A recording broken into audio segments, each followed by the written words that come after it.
I'm Heather, and I'd like to talk to you about something that affects all people, young and old, all around the world. It's highly contagious. It can be spread very easily. It can be spread just by passing someone walking down the street.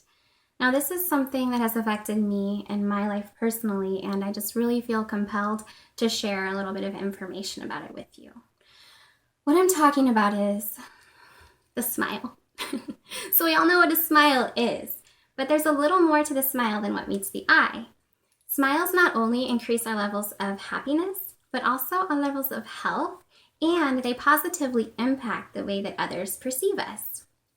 So I wouldn't say I'm necessarily an expert smiler per se. However, I have done a lot of smiling in my life. And I'm one of those people who, if I'm not smiling, people tend to go, "Oh, are you okay?" So I've kind of learned that I'm required to smile majority of the time.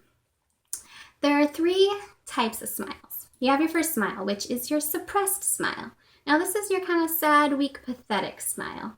Maybe you're familiar with this smile. You might give it to somebody who you don't particularly like, but you don't want to seem really rude, so you kind of go, "I've been fine, how have you been?" That kind of smile. The second smile is your standard smile. Now this smile is better than the first smile, but still not great. Maybe you give it when you're just trying to be polite, or someone is taking your picture and it's taking way too long, so kind of like, "Okay, take the picture please, I'm ready." That kind of smile. And now the third smile, it's the grandmother of all smiles. It's the open smile, also known as the Duchenne smile. Now this smile involves your mouth, it involves your teeth, it involves your cheeks. Maybe you're showing some dimple. Your eyes crinkle up on the edges, maybe your nose even wrinkles up.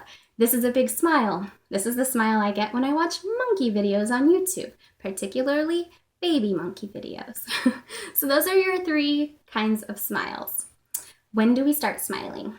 Well, according to researchers like Jeffrey Cohn from the University of Pittsburgh, smiling is innate. We can see this now that ultrasound pictures have become more advanced and more clear, and we can see babies actually smiling in the womb.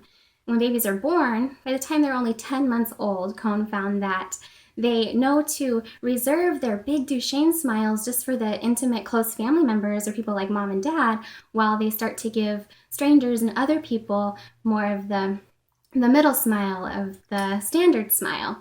So that's kind of special. If they give you that kind of smile, you should feel like very privileged. If we continue on smiling past the age of 10 months, which I hope that most of us have, then we start to notice the positive benefits of smiling and how it affects our health. So one of the ways that it really affects our health primarily is by lowering our stress response. The Association of Psychological Science had people keep their mouths in a neutral position, a small smile position, or like a bigger smile position while they completed stressful tasks. And they measured their stress response following this and found that those who had the big smiles had much less of a stress response during the tasks, and also their heart rates returned to normal far quicker than those who weren't smiling. So it can really help you deal with stress and coping with stressful situations.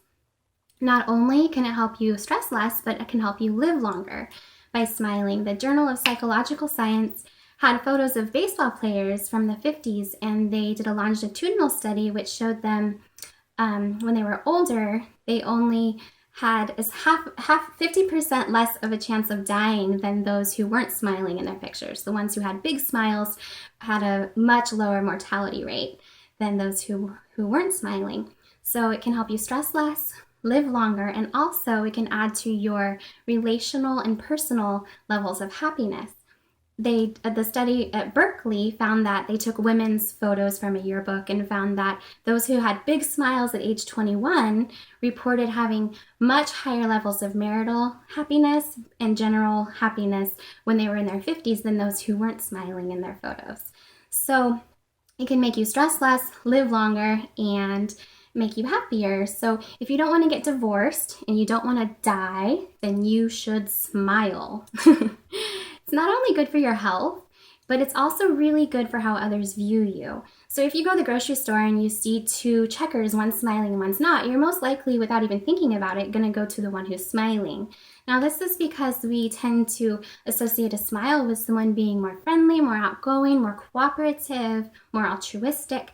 And so These are really good qualities that we seek out in people, but not only do we seek those qualities in people who smile, but we also view them as being more attractive. An fMRI study by the Psychological Science Journal showed that when people were hooked up to the fMRI machine, if they were viewing attractive people, the reward center in their brain lit up.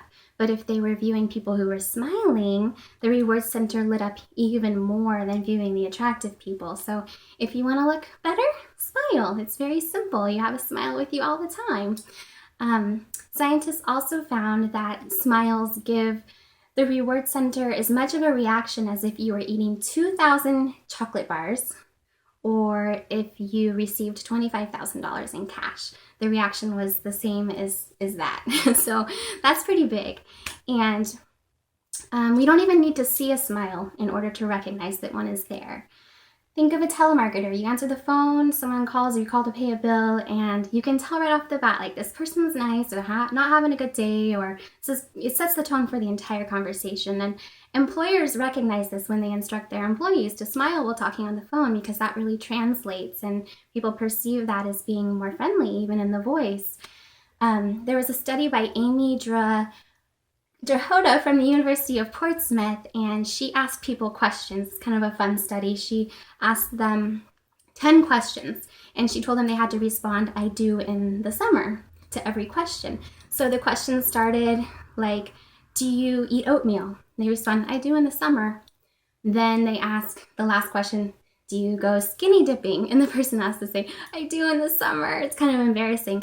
Then they took those "I do in the summers" and had people listen back to them.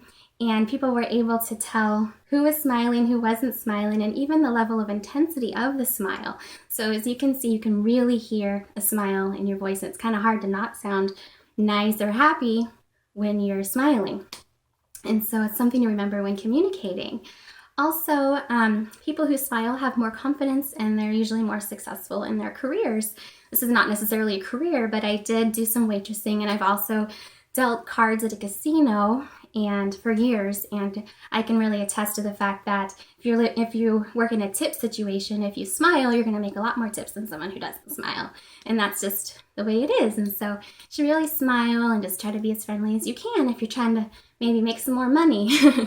And I know that the idea of smiling is not necessarily groundbreaking, but I hope that I did offer you some good tips and remind you that such a simple action like smiling can really improve not only your life, but the lives of those around you. It can increase your health, your happiness, and it affects the way that others view you. We were made to smile. We did it before we were even born, and smiling lowers our stress levels and helps us to live longer. It helps relationships. It makes our marriages longer and happier. And you sound better when you're smiling. You look better when you're smiling. You might even make more money when you're smiling. People just like you more when you smile. So I'm not suggesting that you walk around with a smile plastered on your face like a clown, because that'll just make you look like a weirdo. But I am saying that maybe you can make an extra effort to smile throughout the day, or seek out reasons to smile more. You could smile at someone at the stoplight or in the grocery store, or smile at somebody in the waiting room. And maybe you can be the reason for someone else's smile throughout the day. Even if you have to fake all these smiles at first, perhaps it will help you to find, and you'll begin to have more reasons to smile. So thank you so much. That's my speech, and keep smiling. Bye-bye.